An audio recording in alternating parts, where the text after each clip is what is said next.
that was weird. It kind of just took me offline. Having those strange connection issues seem to have come back again. I had to reset the whole thing.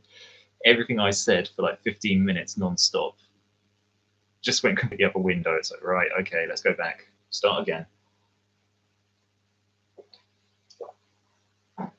There we go. Now we've got two cats with us as well. We've got Tut and Beshi, and you've got Jahangir over there. Okay, so I'll try to remember where I picked up from before the internet connection went out. But yeah, talking about self-defense from the perspective of Israel, where Israel is in today's world politics and geopolitics. So most people, when they think about self-defense, they think of the physical one-on-one. You get accosted by a mugger in like a dark alley at nighttime, and you're able to fight your way out of trouble. And a lot of people think, okay, that is self-defense. Self-defense, I've always believed, is so much deeper than that. It's actually being able, a lot of self-defense is not even physical. Self-defense is being able to risk assess a situation. It's being able to recognize threats or even perceived threats. It doesn't have to be actual threats. It could just be a perception of a threat. And then you're actually doing self-defense. Hell, you know, you could be out with your friends on a night on the town and they're really drunk and they want to drive you home in their car. And you're just like, your risk situation, you're like, actually, no. Because if I did get into a car with you, chances are you probably crash because you're drunk. So I'm not going to get in that car. And that is self-defense because you've acted in a way which has preserved your life, essentially. The self-defense of Israel can be, I believe, looked at from both the physical side, the modern day physical side, through war, through militant groups, through acts of terror, through being invaded, essentially. But also the self-defense can come from non-physical aspects as well, concepts as well. How Israel, at the moment, Israel, I feel, since the modern state of Israel was made in the 40s, and even prior to that, I'd say I'm going to say mostly Jewish people, because I feel that prior to the state of Israel being established, people would always associate the Holy Land with Jews, for the most part. But anti-Semitism was very much rife throughout history, as we very well know. It's been well documented. Anti-Semitism, which is an irrational dislike, distrust, hostility, or hatred towards Jewish people, either the Jewish religion or Jews as a collective, has been rife for centuries. And the hatred, I suppose, the word I'm going to use is Israelophobia. Israelophobia originated, I suppose, with a hatred towards the main religion of Israel, which is Judaism. Israel, modern state of Israel, is the world's only Jewish state. That being said, you are going to get people in Israel who are not Jews. In Israel, you can be a Muslim, you can be a Christian, and you can be any other religion, and you can practice your other religion as protected under Israeli law. So just as Israel is the only Jewish state, you can be an Israeli citizen and not be Jewish. It's just like in the United Kingdom, we are a Christian nation, the last time I checked. But that doesn't mean that everybody who identifies as a UK citizen is going to be a Christian. I'm a UK citizen and I don't identify as being a Christian. So same applies to Israel. But the dislike that people have towards Israel, the Israelophobia, started off with a dislike and a distrust towards the Jewish people. That was based on religious ideologies and differences. And you saw pogroms against Jews, a pogrom being an act of violence by a mob, whether it's organized or otherwise or spontaneous. Pogroms against Jews were rife in Europe during the Middle Ages, all based on one's religious outlook and one's theology. Their personal beliefs were attacked. And that's what fueled that Israelophobia, was a dislike and a distrust of the Jewish religion, which is anti-Semitism. In the 30s and 40s in Europe, that changed. It wasn't so much the angst against Jews as their religion, but what certain people were doing, people in power, were trying to persuade people that actually it's not so much a religious dissonance, it was more of a genetic dissonance. Propaganda was coming out at the time saying that, you know, Jews weren't even human, they were subhuman. They have inferior intellect, inferior physical abilities. So the issue then became, or the focus of the discord became genetics and eugenics. After World War II,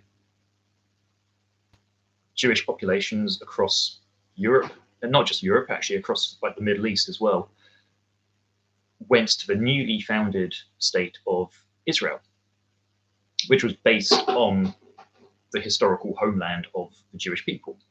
So they went to Judea, and the region had become known as a region, not as a country, but as a region. It became known as Palestine. Palestine, the actual name of Palestine actually came from Roman colonialism, where the Romans wanted to actually snub out the Jews having any identity to that region, and they did it as an insult. They said, right, we're not going to call this region Judea. We're now going to give it a name of our own, and they chose Palestine. But up until then, Palestine actually wasn't a country. It was a region. It's like saying Khorasan, which is a northern region of Iran, but it kind of encompasses Iran, Turkmenistan, a bit of Afghanistan as well. Khorasan is not a country, it's just a region. You could say the same if you want to go to, say, the Alps in Europe. The Alps are not a country. You go to the Alps, it's a region of mountains. So anyway, Jews went to the region of Palestine, and then the discord towards Jews then took on a nationalist and a national xenophobia. Instead of necessarily attacking the religion, although religion very much was still being attacked, the eugenics part had pretty much been dropped by this point. Nobody really bought into the eugenics, but what became then the foci of the assaults was nationalism or nationhood. The attacks against Israel then became academic. There was a lot of academia going around and a lot of so-called intellectuals then coming out and saying this state of Israel shouldn't exist.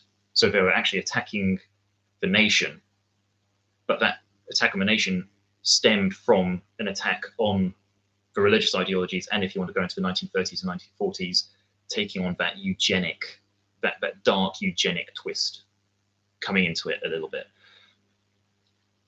But that being said, then we say, okay, Israel, the day after the modern state of Israel was created, it was invaded in what became known as the War of Liberation, invaded by Syria, Lebanon, I believe Jordan, and Egypt.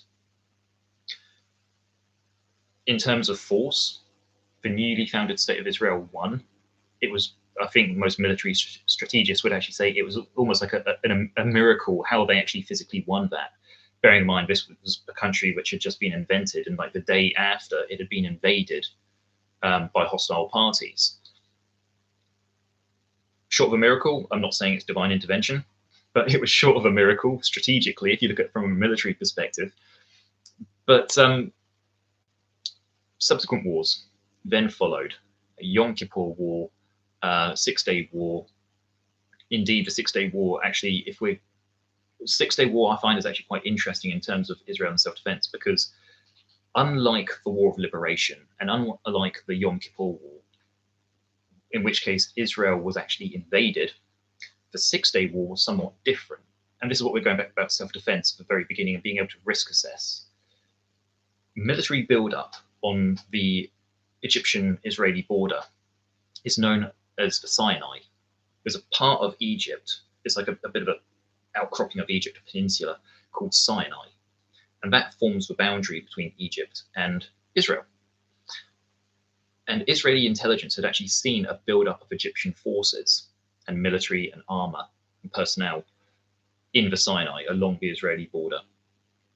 So Israel then used that self-defense component of risk assessing and took that initiative. The Israelis thought, okay, we recognize there's now a build-up of military personnel in the Sinai along our border.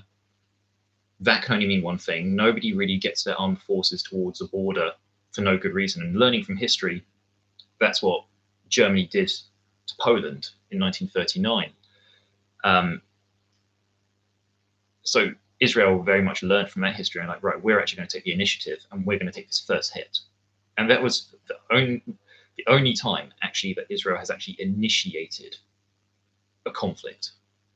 And it was because they'd risk assessed the situation. They went into the Sinai, conquered the whole of the Sinai basically within 6 days, hence the name 6 Day War. The whole thing was done, dusted, and resolved in 6 days.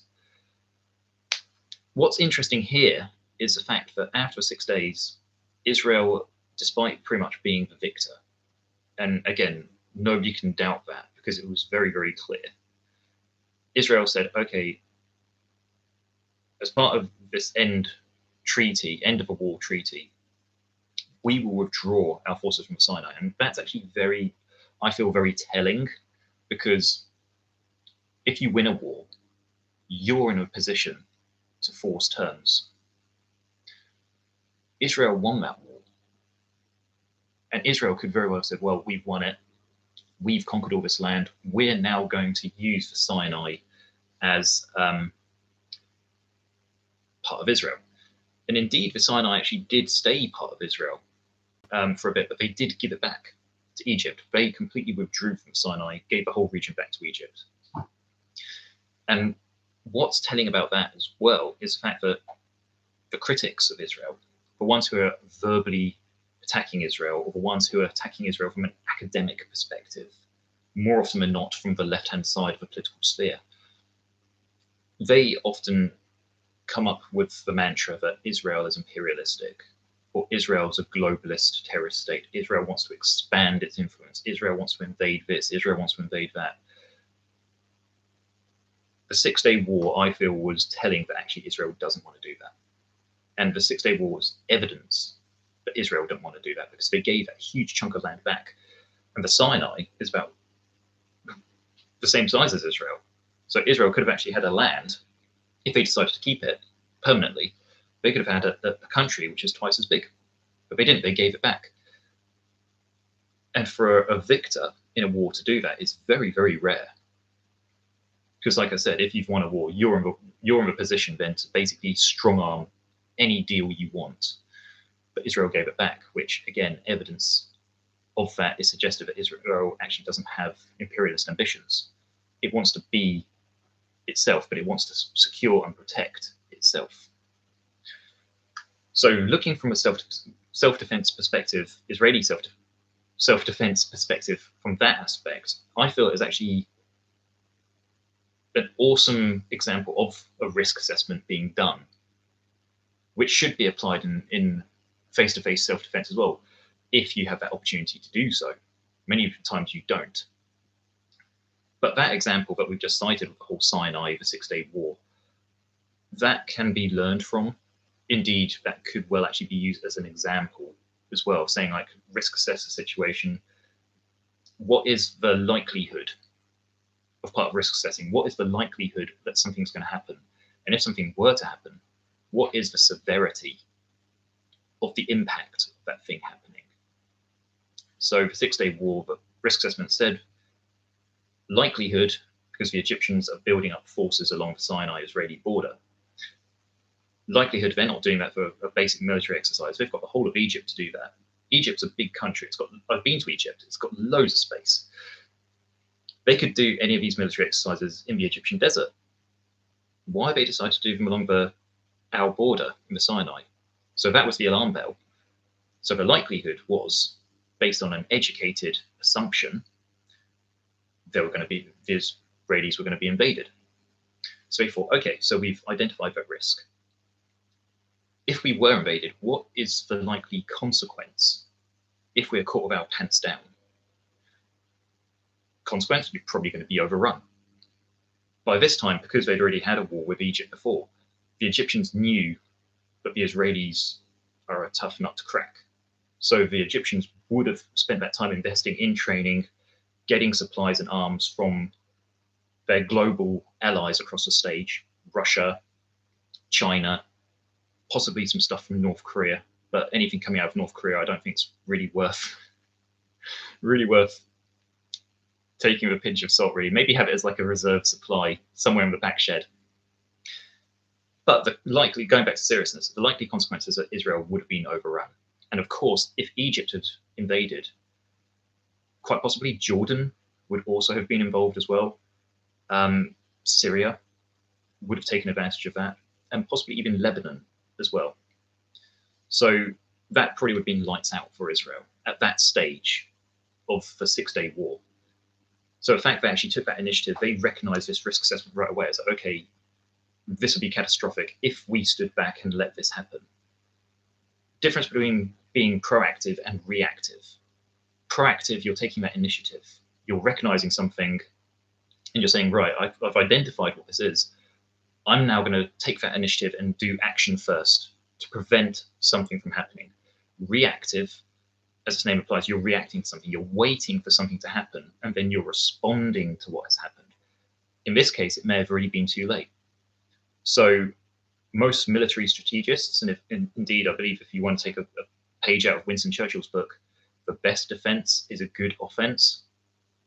Doesn't apply all the time, but there are certain circumstances where that very well does apply. And the 6-day war, I believe, actually showed that, yes, in that case, it did apply. And as we said earlier as well, end of 6-day war, Israel gave the Sinai back to Egypt, despite the fact that Israel had conquered the Sinai in 6 days. Don't know why I'm doing that, because the Sinai is shaped like a triangle, and I'm just doing that. Something I do. So that is, I feel, is a good example of physical self-defense, but using that risk assessment to back up your physical self-defense as well. The other type of self-defense that we discussed earlier as well was academic, from academic sources. Not all fighting is done fisticuffs and bayonets and machine guns. You can still be attacked academically, politically, culturally, socially. Of course, you're not going to be overrun by words or academia, but what that will do is smear your reputation.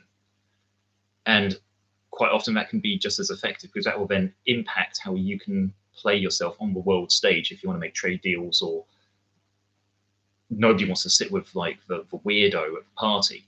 Same kind of thing here. Nobody would necessarily want to sit next to Israel. But, pardon me.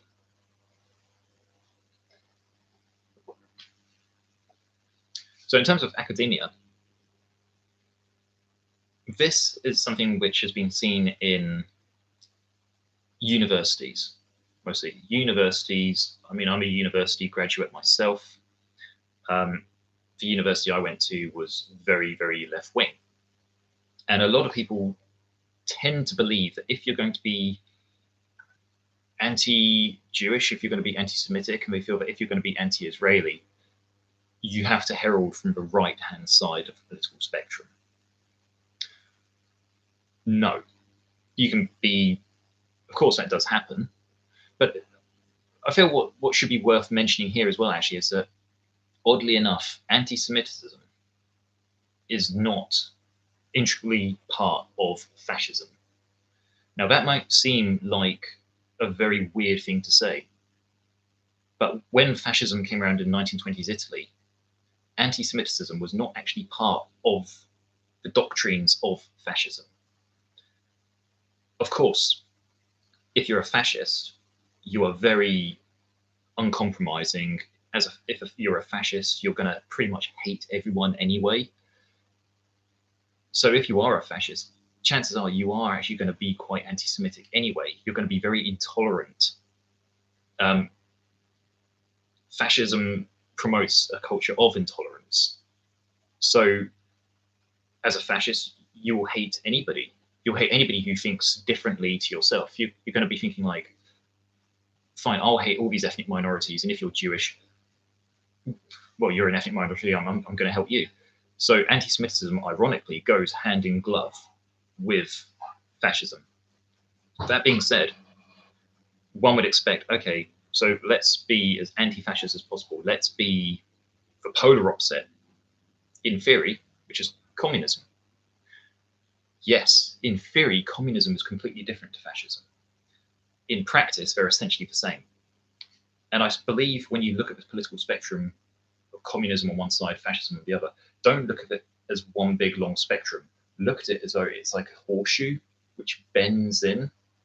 Because when you get the practices of communism and fascism, they're essentially exactly the same.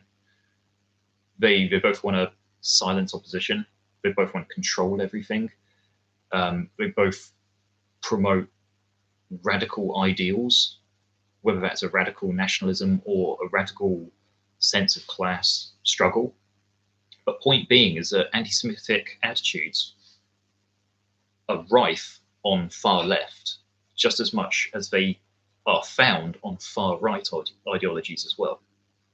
So of course, Mussolini's Italy, being fascist in World War II, was very intolerant to anybody that didn't agree with their ideologies. And a lot of time that took out their anger on minorities, Roma populations, what have you, gypsies, whatever. If you're a minority, they would have attacked you. If you happen to be Jewish, you would have been a minority in Italy, they were going to come for you as well.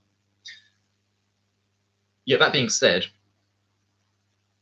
after World War II, a lot of academia was influenced by far left. And as I mentioned earlier, I'm an ex-uni or former uni student myself. I remember when I was going through my uni studies, a lot of it was, there actually was a module all attacking Israel. And there was no reason, there was no correlation between what I was learning in that module and Israel. It just kind of like came up in a conversation. It came up in this discourse. And I remember looking at this thinking like, where's this come from? Yeah, we're meant to be learning about, you know, the Stanford prison experiment. What has Israel and Judaism got to do with this? And yet I noticed because I like to pay attention to like the smaller details and things, I began to notice that anti-Semitic traits kept appearing in my uni studies again and again. They were dropped into certain examples and case studies of what was happening. I remember actually I was learning about the F scale, Adorno's F scale, and they were using the F scale. Adorno was a psychologist who basically said that he could measure a fascist by using what he called the F scale, where he asked them a series of questions and how they answered would indicate if they had fascist leanings. And then from there, I remember a study went on to this Israeli doctor, or his Jewish doctor, who said that he would refuse to tend non-Jewish patients. And you look at it and think, yeah, I mean, in and of itself, that's wrong, because all doctors are meant to swear a Hippocratic oath, where they tend people impartially. It doesn't matter if you're black, white, yellow, green, Jew, Muslim, Sikh, Buddhist. If you're a doctor, you tend to them. That's your duty. But I looked at this and thought, why are you singling out this one Israeli doctor in this? I mean, there's plenty of other doctors out there who, I'm sure you probably get a North Korean doctor who doesn't want to tend South Korean patients. You might get a Japanese doctor who doesn't want to tend to Chinese patients. You might get an Indian doctor who doesn't want to tend to Pakistani patients. Why did it specifically target out this Jewish doctor? And it was stuff like this I noticed in my university course, and I am going somewhere with this. But the amount of anti-Semitic traits and subtle discourses which are coming out in my uni studies, I did not like. I didn't appreciate it. I found it, I wasn't there to learn about politics. But this was the kind of hardline socialism which had infiltrated my university and was beginning to infiltrate into the learning mechanisms. And actually, when I came to finish my university degree, they sent a big feedback form like, oh, how did you enjoy your studies? And for the most part, I did enjoy my uni studies. My days at uni were really cool, generally speaking, and I enjoyed what I learned. But I remember as a critique, I said, I remember in modules, whatever it was, year 5, module 6.7 or whatever, there was talk of blah, blah, blah, X, Y, and Z. And I felt a lot of that was very anti-Semitic, or it had anti-Semitic, anti-Israeli, Israelophobic undertones. And I sent that off. I never got a response to my, my feedback. I wasn't expecting a response. But point being, you see a lot of universities across the Western world. Columbia University in America is a prime example, and SOAS in London.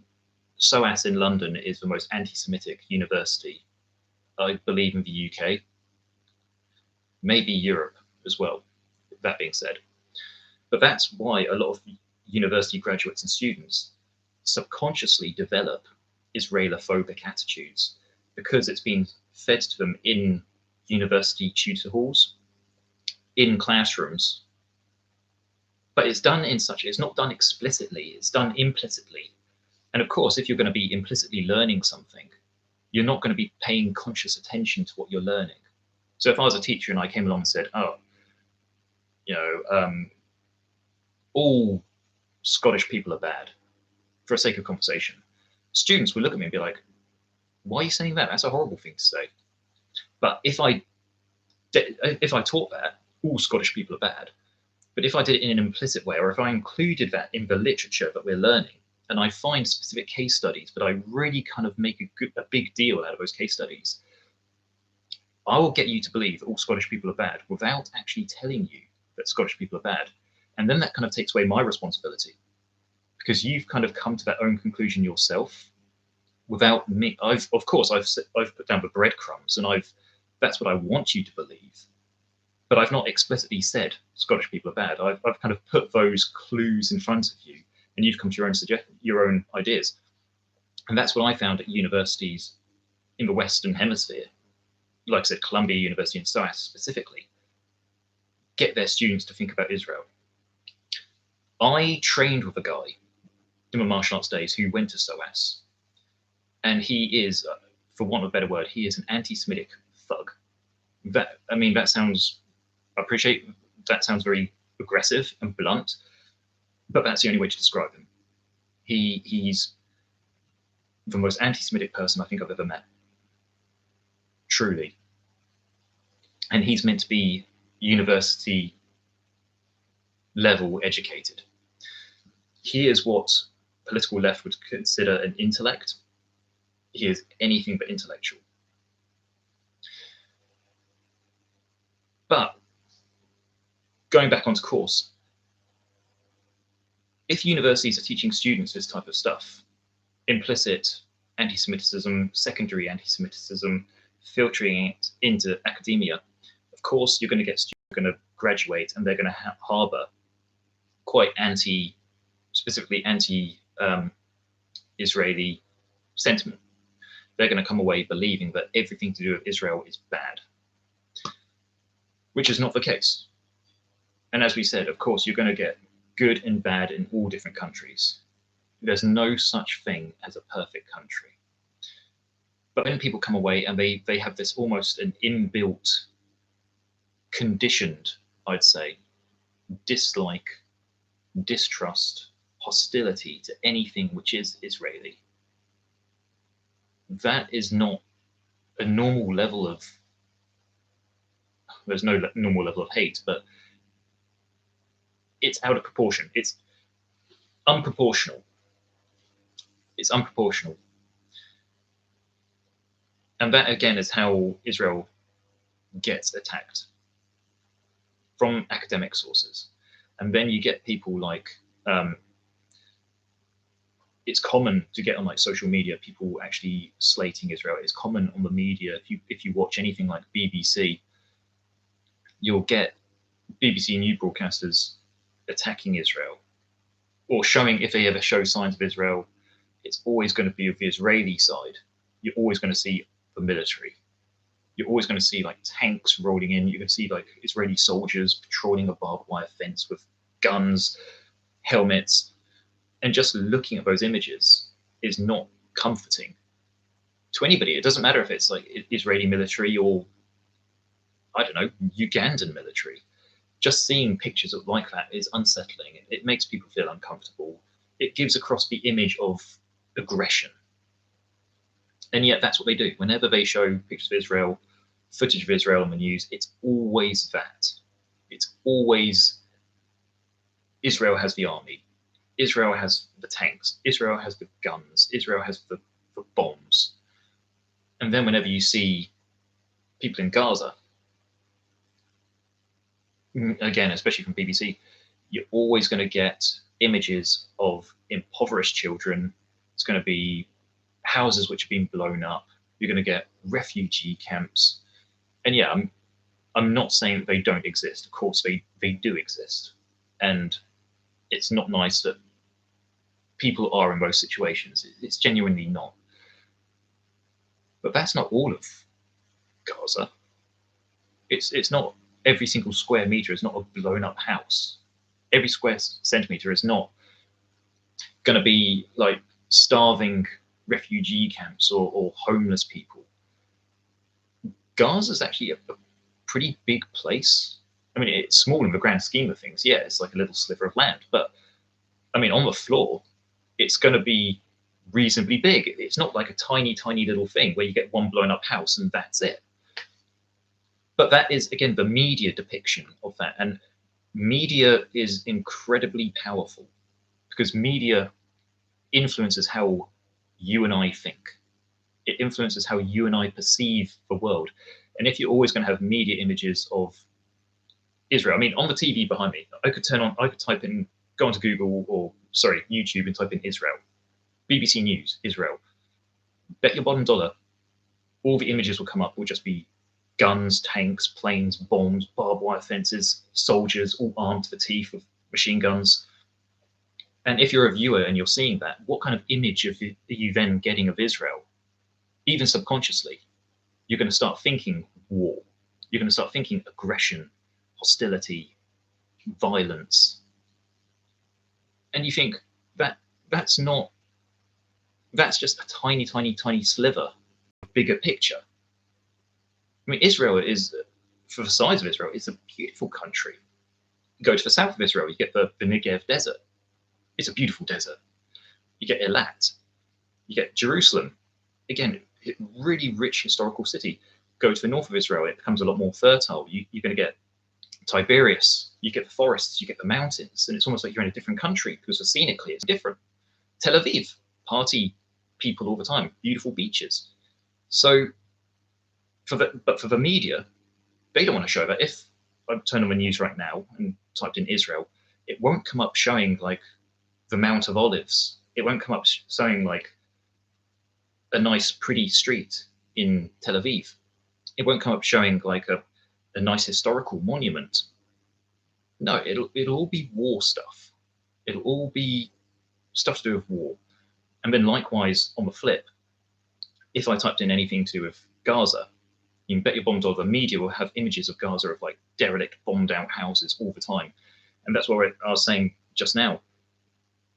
Yeah, places like that do exist. In war zones, they exist, yes, but that's not the whole of Gaza as well. But in psychology, you get something called evaluative conditioning, where basically evaluative conditioning is if I paired a word with an image, it'll influence how you think about that word. So for instance, I could have a word, let's say, oh, New York, and I could pair it with an image of the two towers falling down. Subconsciously, you're now getting a negative image of New York. If I was to say New York, and I had an image of Statue of Liberty on a nice, bright, sunny day, you think, oh, that looks kind of cool, don't mind. I'd like to visit that place. That's a positive image of New York. So now subconsciously you're thinking of New York as a positive place. So likewise, if I was to then say Israel and have an image of a tank, subconsciously you'll start thinking Israel's a bad place. If I had an image said Israel and had an image of something like really cool about Israel, you'll then start thinking, actually it's not that bad. And that's the role of the media, the media attack. Discursive psychology, the use of language, and how you can influence people's perspectives based on what kind of language you use. In the Falklands War, the British press used to use that quite a lot. British media tabloids used to call Argentine soldiers orgies and mobs and hordes. And of course, if you're reading that, you associate all of Argentine people as being a mob. It's not true. So the assault on Israel is how to protect itself from this type of academic, discursive assault as well. How does one respond to that? What type of self-defense would, in this case, Israel, have to counter those kind of attacks?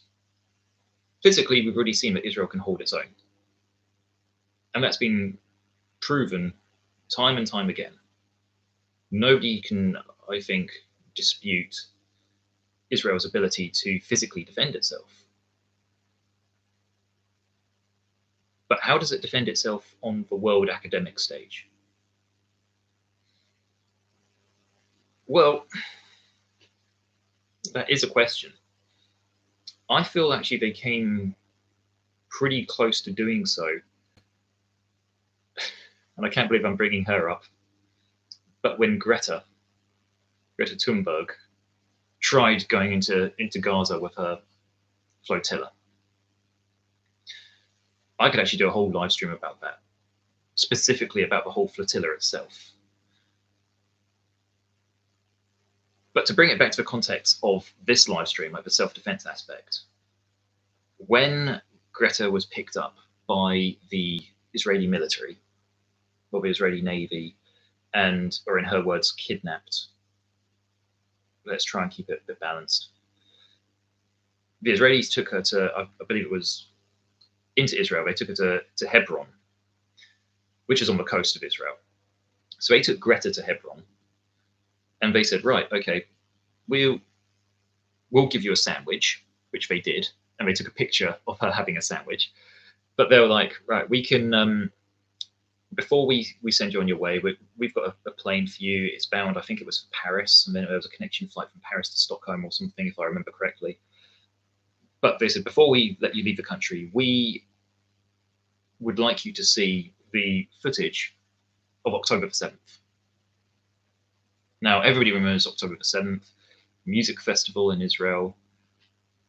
Hamas initiated an attack into Israel, where they basically, it was a holy day in Israel as well, so like security was a little bit lax. So anyway, Hamas went into Israel, they stormed this music festival, they took hostages. We really don't need to go over October the 7th again. I think everybody pretty much knows October the 7th, what happened, and the consequences that we're going through now are a direct result of what Hamas did. That being said, Greta decided to get on her little boat and sail towards Gaza with her flotilla. And she was like, right, I've got aid for Gaza. Now, looking at this in and of itself, you look at it and think, you are going into a war zone. There's a very real chance that you will get blown up by someone. Doesn't matter if it's Israeli, Egyptian, Hamas, Houthis, whatever. There's a very real possibility you are going to have your boat sunk. So anyway, Israelis came along, they took the boat, they took Greta and her friends to Hebron, and they're like, yeah, we'll send you away. We'll put you on this flight going back to Europe. But yeah, we would like you to watch footage of October the 7th, what happened at that music festival. And all of this footage was taken, or at least from what I understand, most of it was taken from the body cams of Hamas. And it showed various different atrocities being committed by Hamas against festival goers, whether they were Israeli or not. And Greta and her friends were like, no, we're not watching this. You think, well, why? Because you've obviously watched footage back in Europe of like Israeli soldiers, Israeli troops committing atrocities, and you formed this opinion in your mind as to what Israel is and what Israel isn't, and what Israeli behavior is, surely, if you're on the moral high ground, surely if you're the one who you're right and you're confident in your convictions, surely you're not scared of hearing the other side of a coin. If you're confident in your beliefs, if you know the sky is blue and somebody tells you it's red, I mean, surely you're not going to mind kind of like poking your head out there and having a look up anyway, because you know the sky's blue, you know they're not right, so of course it's not going to affect you if you were to say, oh, yeah, look, it's still blue, I told you so. So surely you, Greta, and friends, should have been okay watching that October the 7th footage, because in your mind it was all propaganda. And Greta said no. Anyway, she was then deported out of the country, and I believe as soon as she got back to Europe, she was then saying, like, she was questioned about that, about why you didn't watch the October 7th videos, and she was like, yeah, it's propaganda. So, well, if it's propaganda, then surely you don't mind watching it because you know it's propaganda, to quote your words. So it shouldn't affect you, because if you know it's a lie, you're not disturbed by that. You'll be more disturbed by if it was true, because it's challenging your narrative. It's challenging your worldview. But no, she didn't want to watch it. But that, I feel, is a shame, because that is how they actually would have countered that academic assault. If they would say, okay, we as Israel, by pretty much academia, we've been demonized by left of the political spectrum. We've been demonized by the extreme hard right of the political spectrum. We've been demonized to believing that this country that we've been given, and we've worked so hard to make, is a bad place.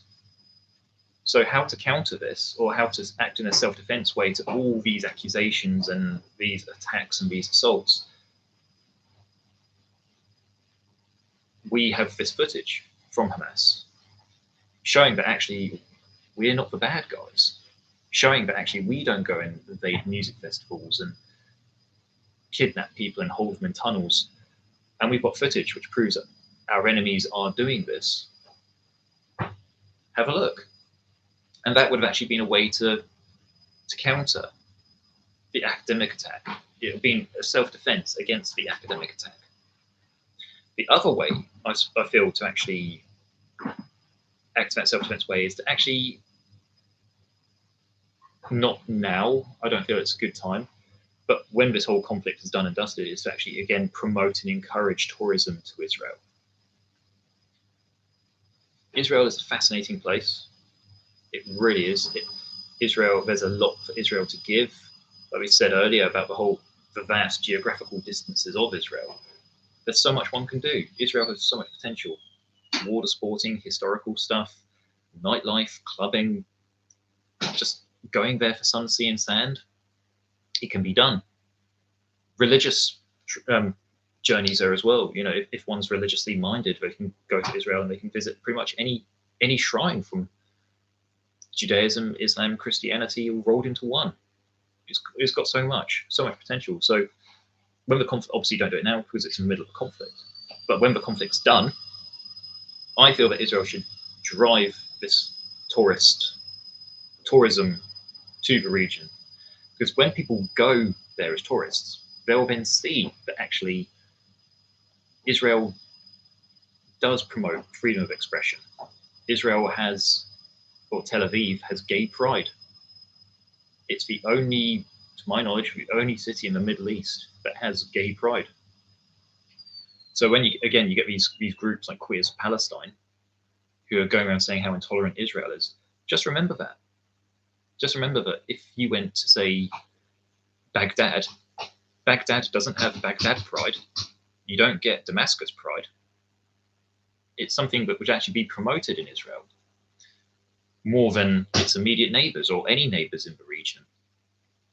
So a big tourist drive towards Israel when the conflict's done, to then help educate people and showcase to people that actually, yeah, we have freedom of expression. Yes, you can be a Muslim in Israel and you can be a Christian in Israel. You don't have to be a Jew to be in Israel. You don't just have to be Jewish to be an Israeli. They open their doors to people. They really do. And being a tourist in Israel will help enlighten. It will help people to actually see the other side of the coin instead of just like absorbing a narrative that they have been fed via academia, absorbing like the normative influence of society or the informational influence from world leaders.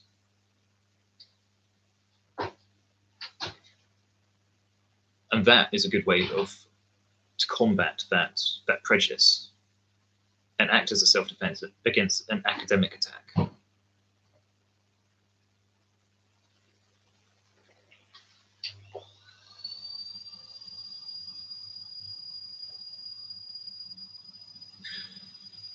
So what next? I mean, to end, what would be next for the region? And you think, you know, how long will this conflict go on for? Because I feel at the end of the day, and again, this is something which I feel for all the casualties, for all the civilian casualties, civilians don't want war.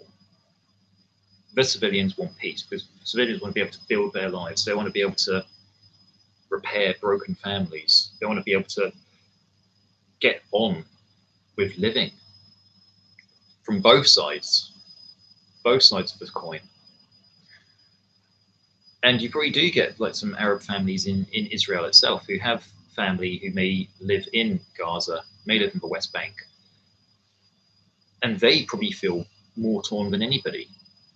And that's no disrespect to any casualties in this conflict, but I can only imagine what they're going through, thinking, oh my God, you know, I'm here in Israel but with a life, with a job.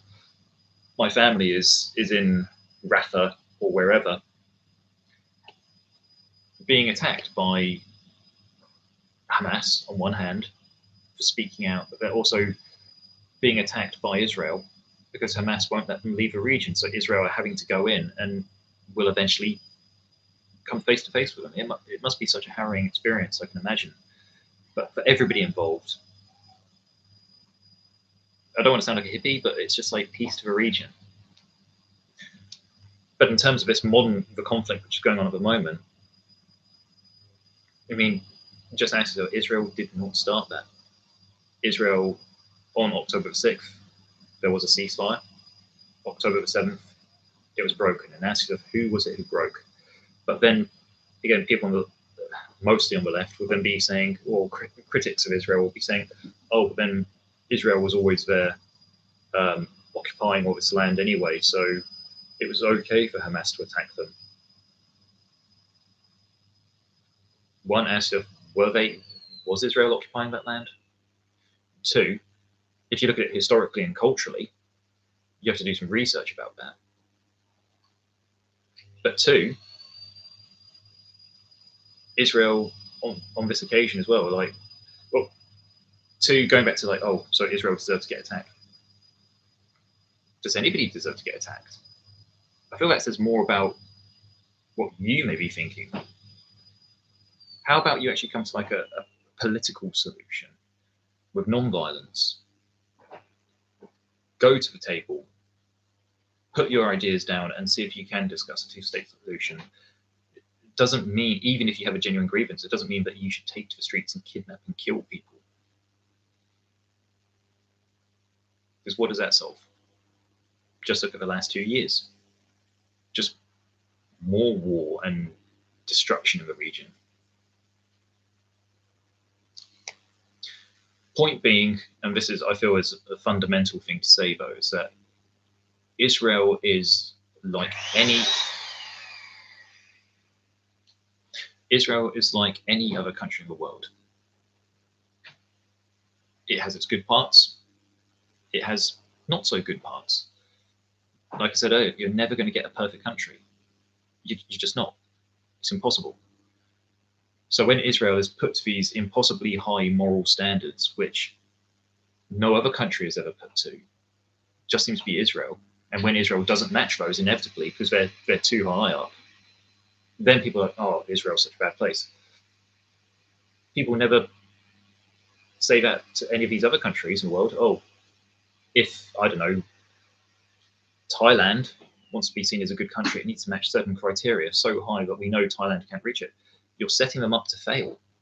And that's what a lot of people put Israel up to. They automatically put Israel up to fail. So when Israel does fail in certain areas, people then tarnish it with one big black brush. But going back to what we were saying about as a country, just like any other, has good and bad in it. Does Israel or Israelis, do they have a right to self-determination? Just like any other peoples in the world? Yeah.